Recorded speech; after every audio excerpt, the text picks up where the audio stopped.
So I'm absolutely delighted to welcome Becky back. We have had you here before and your session was just fantastic. We had so much positive feedback that we were just desperate to get you back again. So Becky has worked in the health profession for over 25 years. She now works in private practice, supporting individuals with a variety of issues such as anxiety, depression, trauma, and more.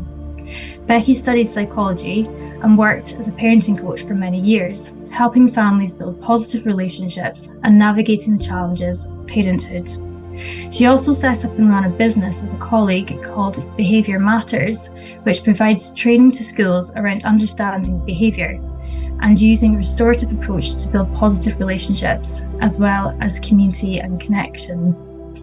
Becky's work has always been focused on improving mental health for those she works with. Becky trained as a professional consultant and offers a unique combination of counselling and coaching. She is a registered member of the BACP and trained in bereavement counselling through St Christopher's Hospice. Becky believes we all have the solution within us and enjoys supporting clients to reveal their potential. So thank you so much for coming along today, and I will now hand over to you. Today's session is going to be looking at breathwork. So we're going to be looking at what we call breathing into balance and healing from within. And on that note, what I'd like to do to start with is if we could just start off with a really short breathing exercise, just to kind of connect us to our bodies and gather our thoughts and center our minds. So I wonder if we could start with a breathwork exercise that means that we breathe in a little bit, we breathe in a little bit more, and then we release. So we breathe in again, and release. And then I'll follow that with maybe a short body scan. So it really helps us to kind of come together in the here and now. So please remember that anything we do today is totally voluntary. So take it at your own pace. If anything feels overwhelming or doesn't feel right, feels a bit too intense, please come out. Please come back to your normal breathing rhythm.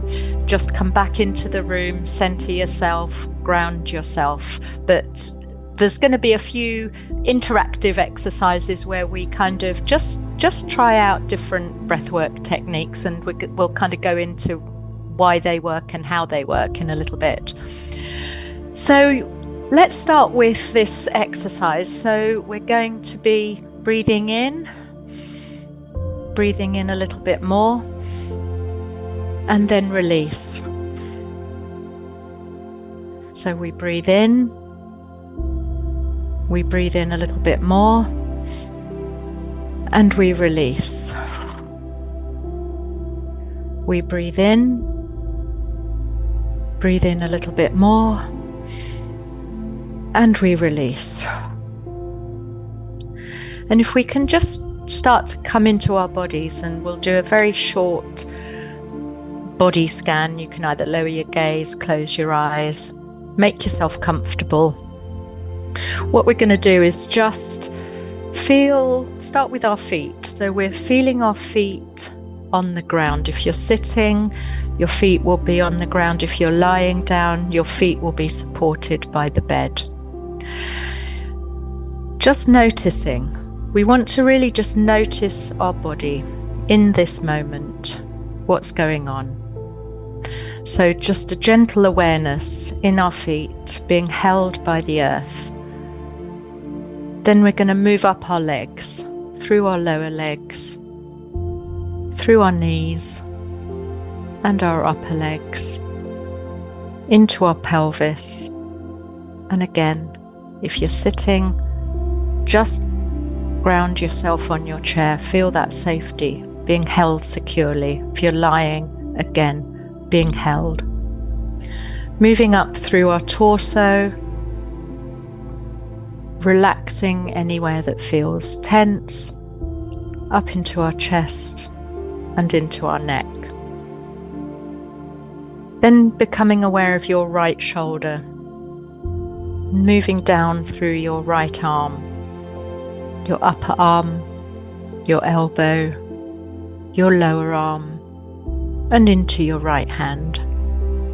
Right thumb, index finger, second finger, ring finger, little finger. Then moving back to your left shoulder, down your left arm, upper arm, lower arm, left hand, left thumb, first finger, second finger, third finger, fourth finger.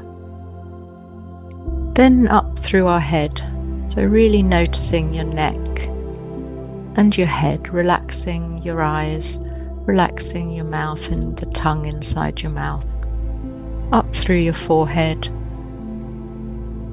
to the top of your head.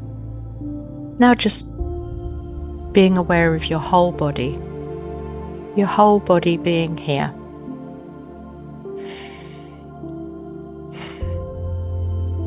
Okay, and when it feels right, just open your eyes, come back to the room, let your nervous system orient, look around, just focus, and then just being here. So I think what's important is that you're here, there's nowhere else you need to be, nothing else you need to be doing, and welcome.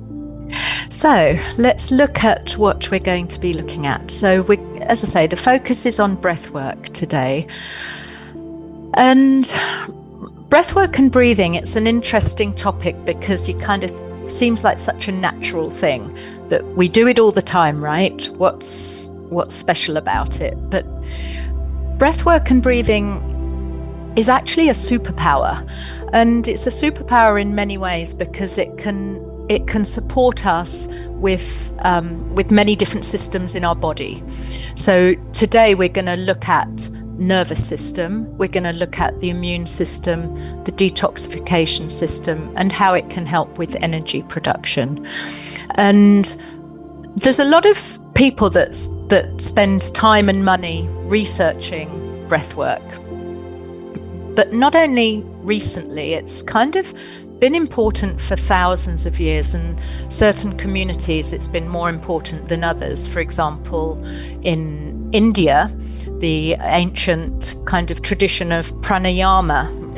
If you study yoga or meditation, you'll know that prana and ayama, it's the control of life force, and that's been really important to them. And likewise in ancient Chinese culture with qigong and tai chi, they all use breathwork as part of the healing. And in other indigenous populations across North America, in spiritual and healing practices have used breathwork. So it's well known and it's being researched more and more. But I think the fact that it can affect all these different systems within our body is what makes it so special. And I think for those who suffer with Lyme disease, we know that all these systems can be affected. And sometimes our nervous system can become dysregulated, and again, quite a common thing with Lyme disease, and often some of the symptoms that you'll experience can be as a result of dysregulation.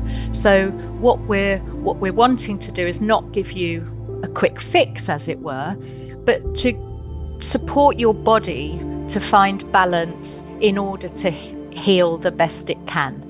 So I think that when we look at some of the symptoms with Lyme disease, they're so varied, with brain fog, pain, fatigue, anxiety, and again it kind of, those things are coming out of different systems in our body. So breathwork can help us supporting all of these systems, really. And we know that dysregulation can be a big issue with any chronic conditions. And I think what can happen is we can become sensitized, highly sensitized. So it's really important with any chronic illness, that we get to know our nervous system, that you get to know what's happening, what's working, what works for you, because what we're wanting to do is to find small moments of safety.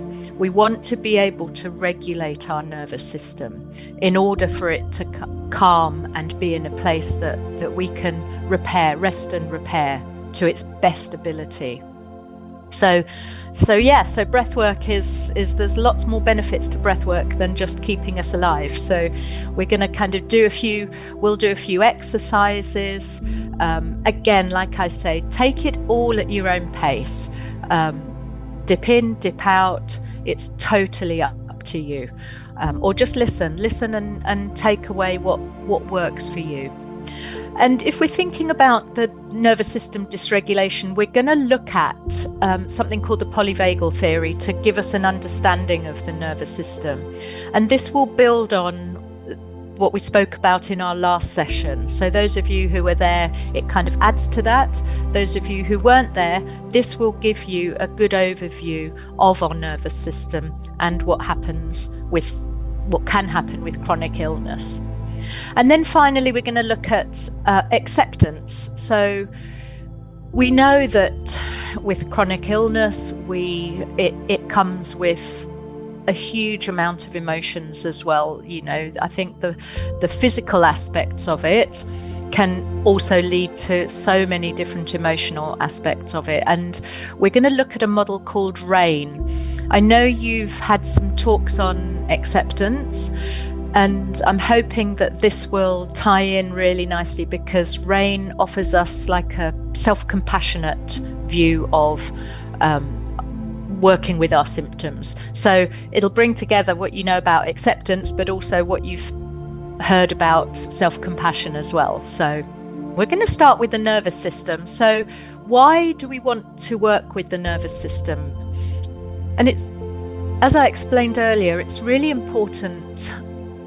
Anyone with any chronic illness, what can happen is our nervous systems can get stuck. So we can move into what we call fight or flight or shut down really quickly, and we can sometimes get stuck there. So it's a really good idea to befriend your nervous system, get to know how it is for you, because what we must remember is, if we're in these states, it doesn't mean that our nervous system is broken. It just means our body is trying to protect us.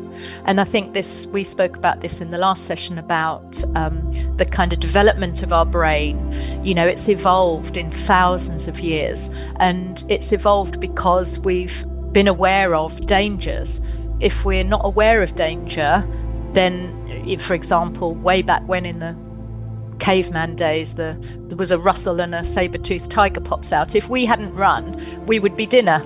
So the brains that have evolved with this propensity to notice threat. So that's what's kept us safe throughout.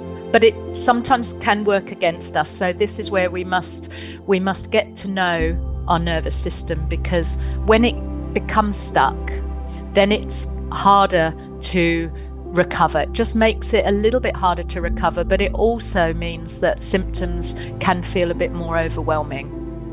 So we want to try to get our nervous system into the place where we can repair the best. Okay, so let's have a look. We're going to start with the polyvagal theory. Now, this is the theory that tells us about the nervous system. It explains how the nervous system works. It was developed by somebody called Stephen Porges and further developed by Deb Dana. So the two of them have created this fantastic model.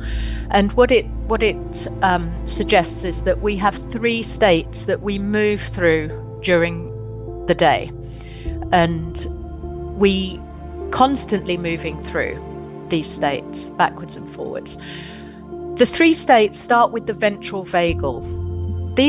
They're called vagal because it's all connected with the vagus nerve, and the vagus nerve is the big nerve that we have that kind of comes from our top of our brain all the way down through our body and connects with all our organs. It's called the wandering nerve because it's so big. So the ventral vagal is the place where we're calm. This is our calm place. We're connected to others. Our bodily functions are working well. Our heart rate is calm. Our digestion works fine. Our blood pressure's good. We can form relationships in this place. That's where we want to be. However, sometimes when we get a sense of threat, we can move out of that state. So the first state he describes is the sympathetic state. So this is where some people might know it as the fight-flight. You might have heard that fight-flight state. So it's where we're kind of wired. We're pumped up. We might feel anxious. We might feel overwhelmed. Our heart is starting to race because remember, our brains are going to produce adrenaline and cortisol, which say threat, and then our heart pumps faster. Our muscles are ready to run. Basically, we're ready to flee or fight. So everything's pumped up, and it's not a healthy place to live, to stay. Then we move into what they call the dorsal vagal, and you might have heard this called the a shutdown phase. So this is where we might feel depressed, you might feel exceptionally low, completely fatigued. Things start to shut down. We pull away, we disconnect from others. So we're very much on our own. Body kind of wants to be just in isolation. So remember, these states are trying to protect us because what the brain has done is it's perceived threat. And remember, the threat doesn't have to be real. It could be perceived. So it could be thoughts, okay? Thoughts that stimulate us to then go into a sympathetic state or a parasympathetic state. So we go up and down this ladder all the time. But what can happen with chronic illness is that we get stuck. We tend to jump into sympathetic and dorsal vagal, the shutdown, the fight flight or the shutdown pretty quickly. And it takes longer to climb back to that place of connection and calm. So it's really important that we kind of recognize in ourselves what's going on. It's important that we can say, okay, I can see what's happening. I can feel what's happening. I recognize that I'm going into this place. So just being aware of it, because once you're aware of it, there are things you can do. And that's where we come to the breath work today. So because the breath work is going to help us access your vagus nerve. And once we can get in touch with our vagus nerve, we have a bit of control on calming our nervous system, bringing us back up to that calm, connected place. So it's almost like the breath is asking the body, can you step a little bit further towards connection? Can you step a little bit further towards a calm, connected place? That's the power of the breath that we're going to look at. And it's not a quick fix, but what's important is the more you use it, the more you practice, the more you get used to bringing yourself back into that connected space, the easier it becomes. So small cues of safety is what we want to look for. How can we get back to that place of calm and connection? So let's think about our states.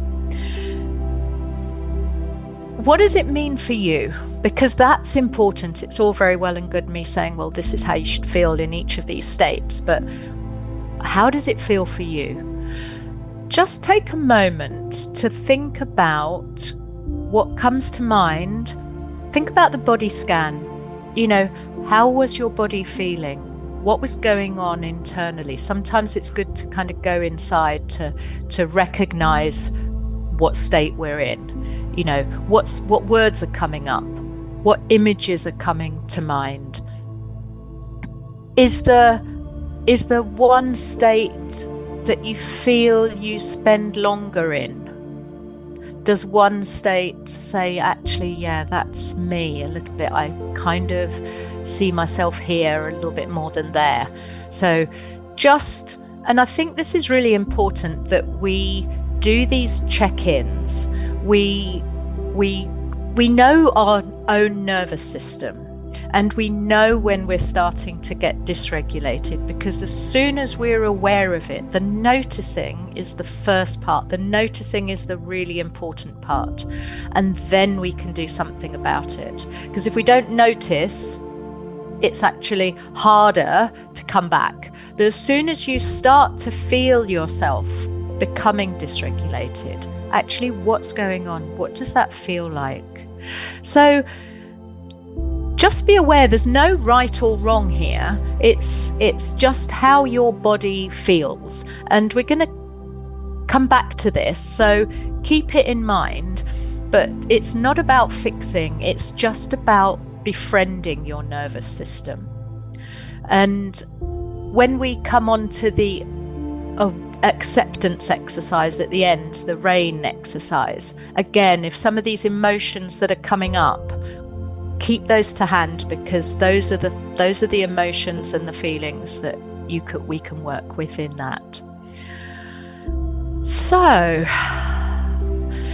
let's have a think. How do we get back? If our nervous system, if our vagus nerve is kind of signaling threat or picks up threat and sends us into these states of dysregulation, so whether it be fight or flight or shut down, what can we do about it? So we have anchors. Now, anchors are the resources that we have to shift the states when we're dysregulated. So for instance, if we're going into fight or flight, actually, what anchors have I got to pull me back up to the calm, connected, rest and digest state? Because that's where the healing is going to happen, in that state.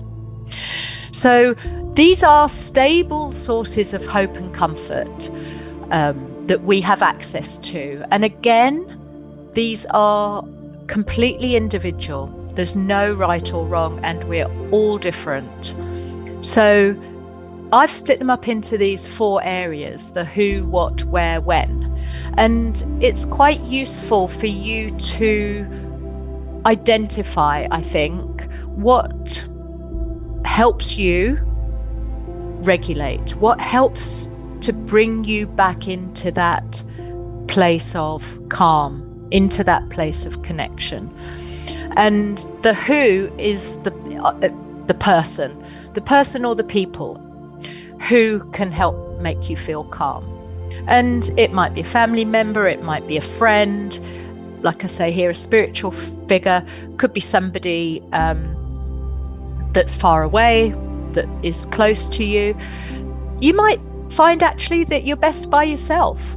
You know, a lot of people actually work better on their own. So as I say, there's no right or wrong. It's just what works for you. So being aware of who it is that will help you feel safe. And then what activities can you do? So what activities are you able to do? Can you knit? Can you draw? It might be grounding exercises that you find helpful for this. You know, the grounding exercises like 5, 4, 3, 2, 1. So 5 things you can see, 4 things, working through your senses basically. 4 things you can hear, 3 things you can touch, 2 things you can smell, 1 thing you can taste. So it's kind of calming, grounding our nervous system.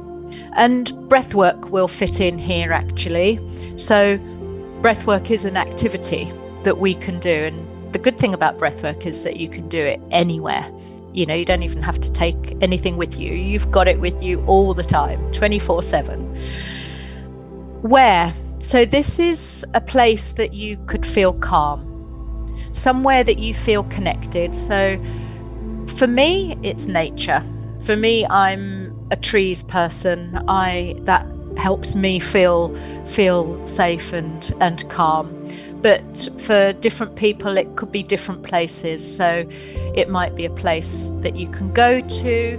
It could be a place that you've been to that you can just close your eyes and take yourself to. So it doesn't have to be that you need to go to this place. It could be just having that place in your mind that you close your eyes and you're there. So where is the place? When is the time of day? So is there a particular time of day that you feel calm and connected? I have a friend that likes to get up at 5 o'clock in the morning, and she swears it's the best time of the day, and not for me, but but actually for some people, and I can see why, because it's such a quiet time, I'm sure. But so it could be that there's certain times of day that make you feel connected. And I think just to be aware of your anchors. Some people like to note them down. Some people like to do some journaling around that. Just knowing the resources that you have to keep you safe. It's about, how do we shift these states? How do we shift back into calm and connection? And another way of doing this is through something called glimmers and glows. So this is Deb Dana's idea of glimmers. She talks in her book about these kind of tiny fleeting moments of connection that connect us to our nervous system. By the way, I've put links to a lot of this information on the last slide. So when you get the slides, you'll be able to kind of look these things up. But Deb Dana talks about these glimmers, and I think last time I did the talk, I spoke a little bit about when I'd gone for a walk, and I have a chronic hip problem, and so I couldn't walk very far, but I could. This particular day I got out and I was in a local park, and I was just doing a very short walk and came across some people cutting the grass. And for a tiny moment that I had to stop. That was my glimmer, right? Because it took me, the smell of the cut grass just took me to a place of calm. It shifted my nervous system. I'd kind of come out in this really bad mood and feeling woe is me, but that was my glimmer. That was the micro moment. And this is about shifting our systems into that calm state. And the glow happens when you sit with it. So we turn a glimmer into a glow, which is actually really nice. I really like the terminology, because what we do is we stop and we feel it. We sense it. So I stopped and just smelt. They probably thought I was completely bonkers, the people who were cutting the grass, because I was just standing there smelling the cut grass. But that was turning the glimmer into the glow. So if you have a micro moment, if you have a tiny fleeting moment in your day, in your week, in your month, notice it. And I think that sometimes we don't notice things. Either we stick our headphones on when we're walking down the street, or, so we don't hear things so much. We're not kind of present as much as we could be. But if you notice a glimmer, just stop, notice it, name it, really let it sink in with you. And again, this might be something you want to journal, a bit like the 3 Good Things intervention that is also proven to kind of lift our mood at the end of every day, that we notice 3 good things that have happened that day. Some people like to do it in the morning, some people like to do it in the evening, but with the glows it's like that. You might want to journal, you might want to write it down, because these are the moments of connection. And we're not looking for massive shifts, we're looking for tiny changes, because the more tiny changes, the more cues of safety our body tells our brain, the easier it is to come into that place of calm and connection. And that's where our healing happens. It's about bringing our body into balance. When we're in balance, our body has the best opportunity to heal. So this is the kind of overview of the nervous system and understanding how to regulate when we're dysregulated. Let's think about breathwork. So as I say, it's kind of such a natural thing, but it's in itself a superpower. And we've spoken about slower breaths. So what we want to do to get in touch with the vagus nerve is to slow our breathing down. When we're in that rapid, short breath state of fight, flight, it's not effective. And actually that short breath is kind of also a signal that we're dysregulated.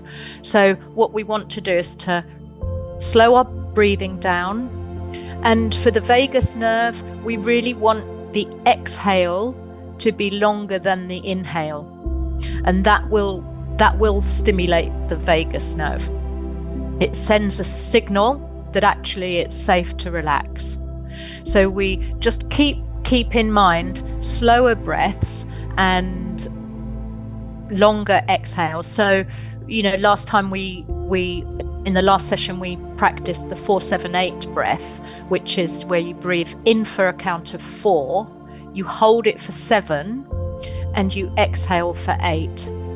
So we're really slowing the exhale down compared to the inhale. That's the first thing, the first kind of trick to get our vagus nerve on board. The second thing to be aware of, which is actually really interesting, is the kind of the balance between oxygen and carbon dioxide, because we always think, and we've always been taught, we breathe in oxygen, we breathe out CO2.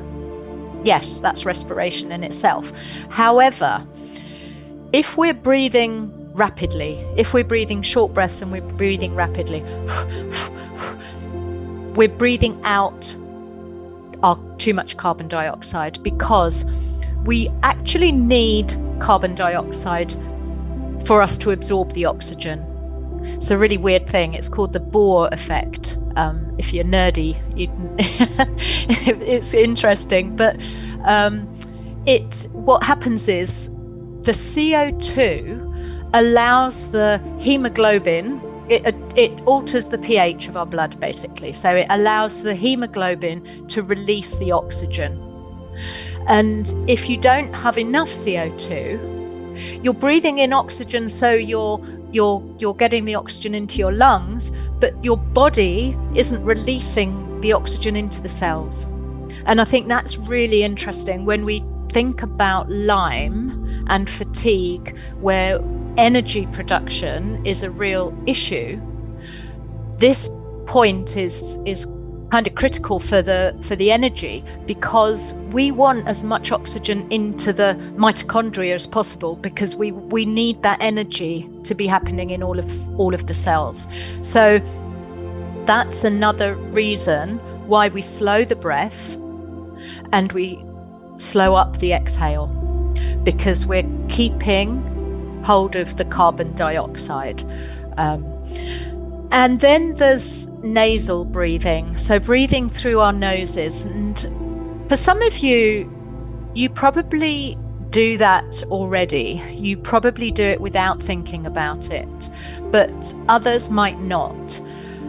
And there's actually been a lot of work on this. There's a book been written by James Nestor called Breath, and he does a lot of research around nasal breathing and the effect on our bodies. And it's actually really remarkable, because not only does breathing through your nose act as a filtration system, but it also has other effects on our body. So it can lower your blood pressure, it can slow your heart rate down a little bit. And he does so many experiments. I mean, he tapes tapes his mouth up and sleeps with his mouth taped up for 20 days or something, and then measured the difference, and it's remarkable. So just be conscious, and I think this is something that, you know, happens with yogic breathing. So if you've been to any yoga classes, often they'll say breathe through your nose.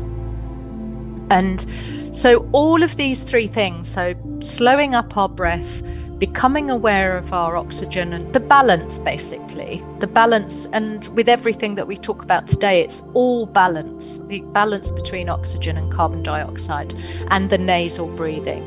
Just become aware of how you do it, because the nasal breathing is going to also help get you into that parasympathetic state, so that kind of calm state,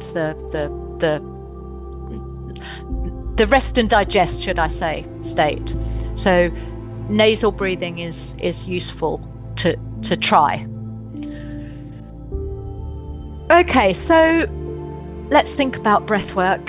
Now, as I said at the start, it affects so many systems, and we've thought about the energy creation with the oxygen and CO2 balance.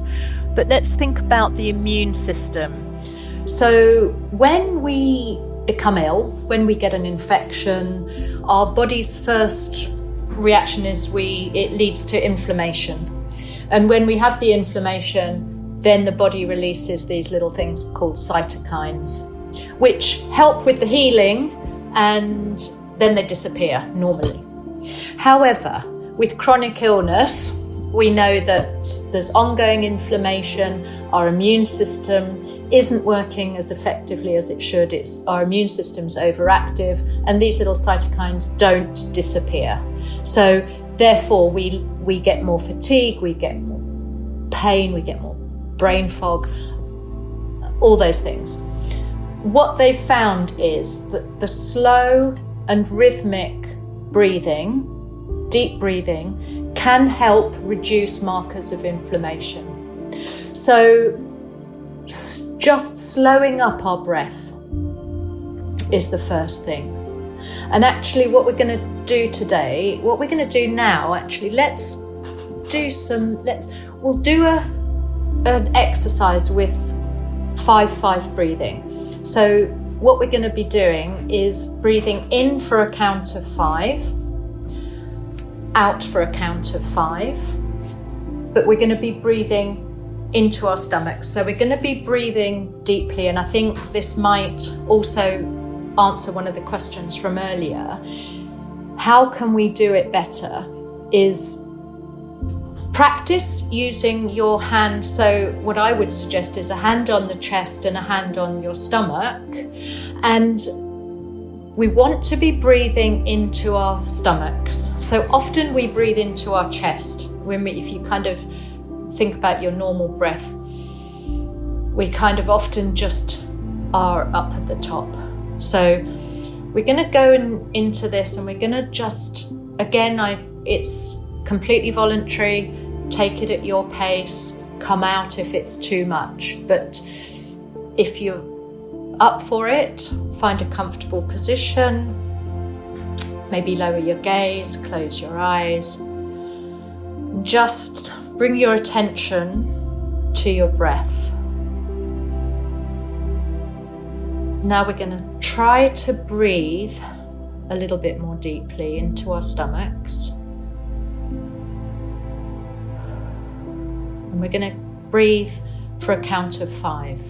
So we'll breathe in for 5, 4, 3, 2, 1, and out for 5, 4, 3, 2, 1. In for 5, 4, 3, 2, 1, and out for 5, 4, 3, 2, 1. In for 5, 4, 3, 2, 1, and out for 5, 4, 3, 2, 1. One more time. In for 5, 4, 3, 2, 1. And out. 5, 4, 3, 2, 1. Then just return to your normal breath. Coming back into the room.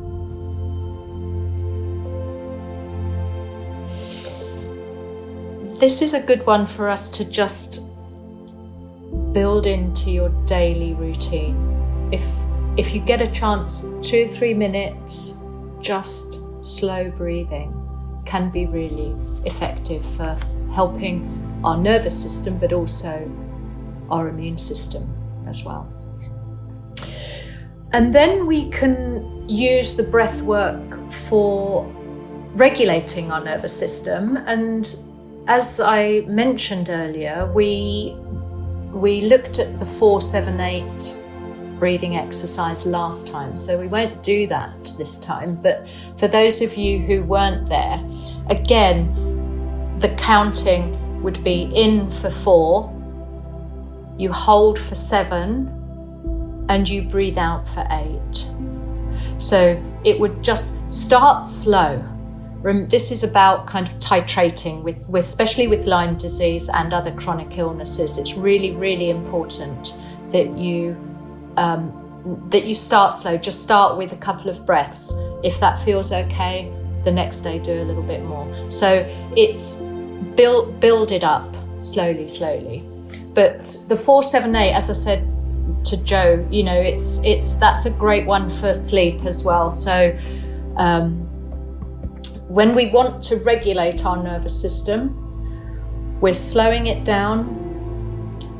We're thinking about exhaling longer than our inhale.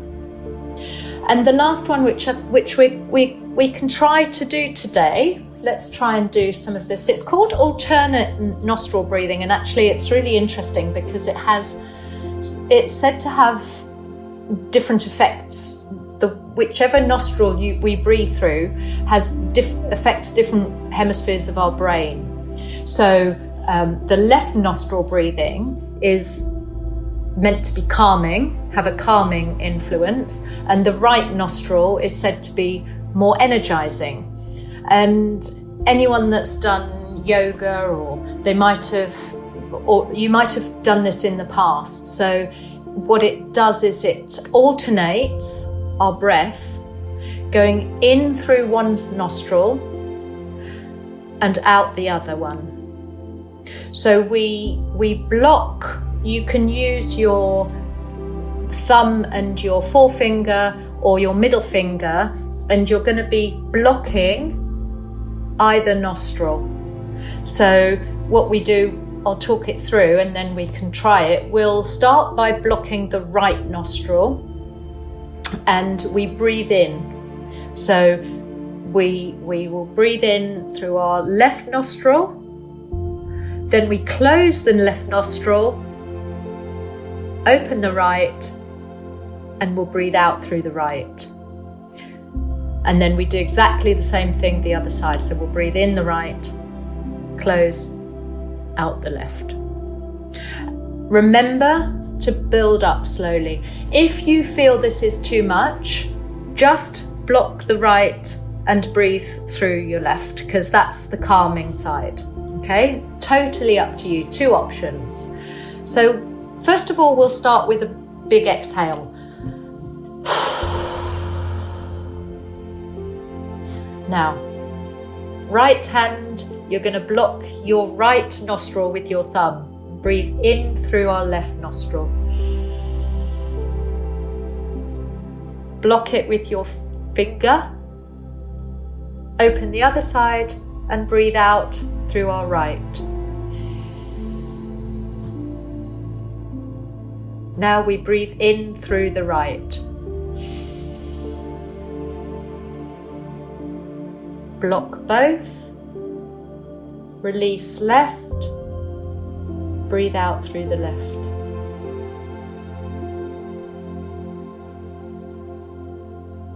Breathe in through the left. block both. Release right.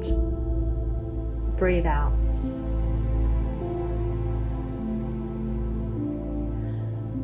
That's called alternate nostril breathing. It's a great way to, again, it's regulating our nervous system, it's calming our body, it's telling our body that we're safe. So it's one more tool in your toolkit. So these are all just techniques for you to be aware of, to have access to when you think, actually, what do I need? What kind of, notice my breath. My breath's really shallow, my breath's really quick. Okay, I need to slow my nervous system, so slow my breath. So there's a few techniques here that you can try.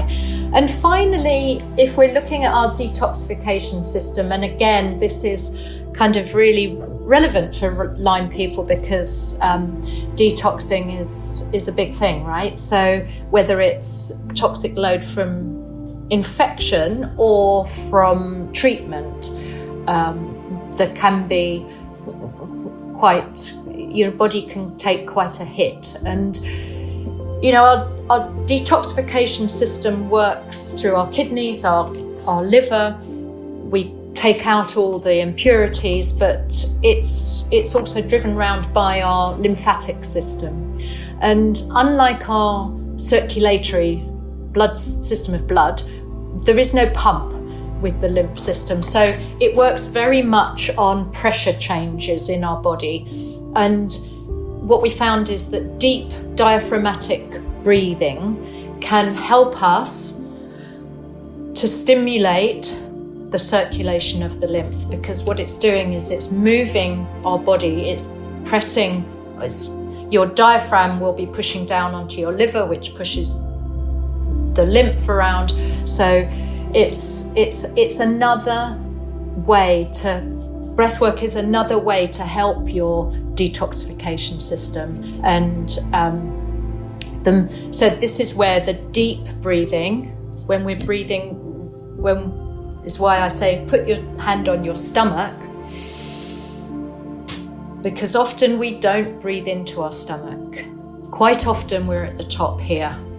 So what we want to be doing to make the breathwork help our detoxification system, we want to be pushing that diaphragm down. We want to be taking some deep diaphragmatic breaths. So just being aware of that as well in the whole of your kind of tools of breathwork. So let's have a look. We'll move on to the acceptance now, because breathwork and acceptance kind of work hand in hand. And this is a practice developed by someone called Tara Brach. She's a psychologist and a meditator. And she created this model, which is a kind of self-compassionate relationship with your symptoms. So it's about being aware of your emotions and your feelings that can come up. We're not diminishing them. We're not passively accepting them. We're just noticing them, allowing them to be, and living with them with compassion. So in fact, it's really interesting. I've put the link again at the end. She talks about a stage where she goes through I don't know what the chronic condition she had, but she suffered a lot with a chronic illness, and she talks about using this because with some of the emotions that were coming up for her, because she was really struggling at one point. So there's 4 stages to this practice. Think back to your body scan, think back to what came up when you were kind of thinking about your nervous system. Think about any emotions or feelings that might have been there. And that's the kind of thing that we want to bring in here, because if you were to do this as a guided practice, you would work through each of these steps. So the first step would be to recognize. Okay, recognize what's here, recognize what's happening in your body. What are you feeling in your body, in your mind? What's coming in? It could be a feeling, it could be a sensation, it could be a mood. Just recognize. And this is where that noticing comes in that I spoke about. Second stage is about allowing it to be there. So we don't kind of push it away. We don't accept it blindly. We just want it to be here now, just for now. We just want to allow it to be here. And then she says, go into the investigate stage. And this is where gentle curiosity is essential. So we are not judging, we're not putting any kind of judgment on any of the emotions that come up. It's just gentle curiosity. What is going on? What am I feeling? Does it have a shape? Does it have colour? Any of these things, just be really curious about what it is that you're dealing with and what does it need. So if it's a specific feeling, okay, I'm feeling this way. Okay, what do I need? And that leads you on to the last stage, which is the nurture. And again, this is with compassion. So what's needed here? Could it be a hand somewhere that you just allow a gentle touch? Is it that you want to hear something? So just your presence and a kind word could be the nurturing. Actually, this is tough. What I'm going through is really tough. That's okay to feel this way. Almost when you're thinking about compassion, it's like what you would say to a friend. So, we're harsh with ourselves sometimes with our self-critic, and, oh, for goodness sake, I've got that pain back again, or, oh, I'm never going to get better. Oh, so we wouldn't say that if it was our friend that we were talking to. You wouldn't say, oh, come on, pull yourself together. This is ridiculous. We would be compassionate. So, and I think that's really important when we want to nurture ourselves. What would you say to a friend? And working through these stages is just a way of acceptance and a way of being with our emotions, being with our feelings, and giving them what they need. So it's that nurture. It's not about fixing, it's not about judging, it's just, it's kind of moving from that thought pattern of what if, of the fear-based thought pattern, what if I XXX, to what is. Okay, this is, and it's just being gentle, it's just being compassionate. And it goes hand in hand with breath work, because we can use this practice. If you were to go through this practice yourself, if you were to kind of think about how you're feeling and work through each of these stages, and then you're doing it with your breath work, we're getting our bodies back into that calm, connected place. We're allowing those feelings. We're not fighting them. It's a bit like if you had a balloon. If our feelings were a balloon and we were trying to push them underwater, they're going to pop back up somewhere. So it's not about trying to push it further down. It's just about bringing it into the open and being with it and being compassionate with it. So hopefully I've put a link at the end as well. So hopefully that will be helpful for you as well. And I think, when we think about, if we think about the seasons, changing of seasons as well, because we're moving into spring, we're moving into summer, hopefully, it can be a trigger for a lot of patients with Lyme disease. So the change of seasons can, it might be the changing of the clock. It might be the heat. It might be lots of different things. And I'm sure you have your own steps that you take to manage it, whether you wear more layers of clothing than other people or have to carry more water. It's really helpful to just be aware of what's coming up for you when this change of season happens, because sometimes it's almost like our emotions can be all over the place as well. It might be that you wake up and you're feeling quite bright, and mid-morning you're feeling really low, or by the mid-afternoon you're really angry. We kind of can go through it. It can lead to fluctuating emotions as well. And I think if we can be aware of those emotions and sit with them, use this practice, this acceptance practice, and hopefully it sits with what you've spoken about around acceptance before as well. So hopefully that's going to be helpful. Think about the power of your breath, okay? Because it is a superpower. And I think what's important is that we harness it. You understand why it works so well. It can help with all those different systems that are going on in our body. It's not just working with one thing. It covers so many different aspects of our life. So remember, full exhale. Breathe slowly. By breathing slowly, we breathe less. The nasal breathing, try it, give it a go. And then thinking about what else connects you back to that place of safety. What else can bring you back to that calm, connected state? And get to know your anchors. And our anchors, if you think about them, they're the opposite to triggers. So, for example, you'll know about triggers, things that trigger your nervous system.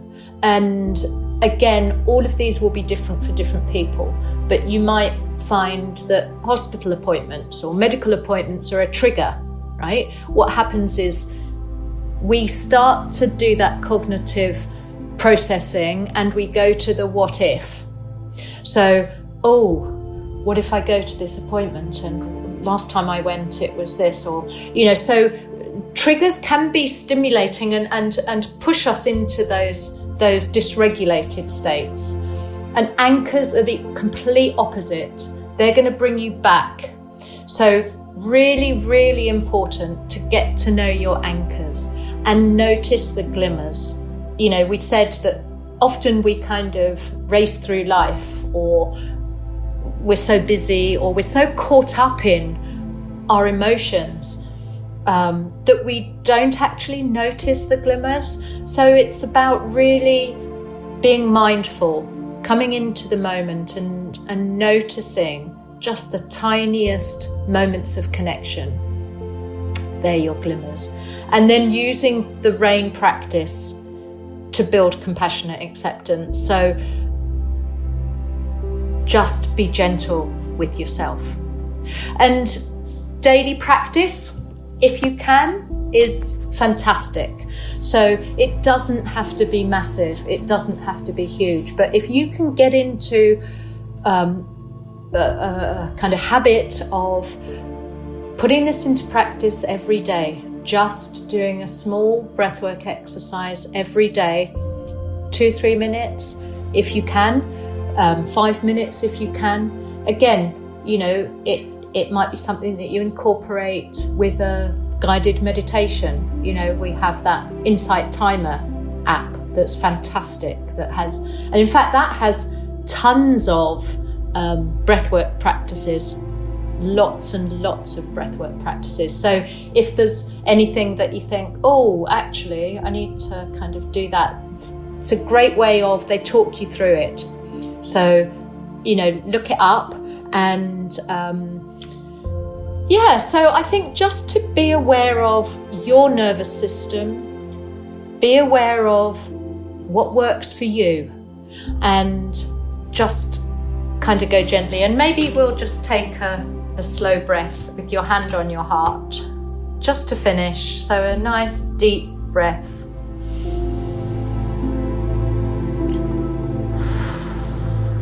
Maybe offer yourself a little bit of kindness.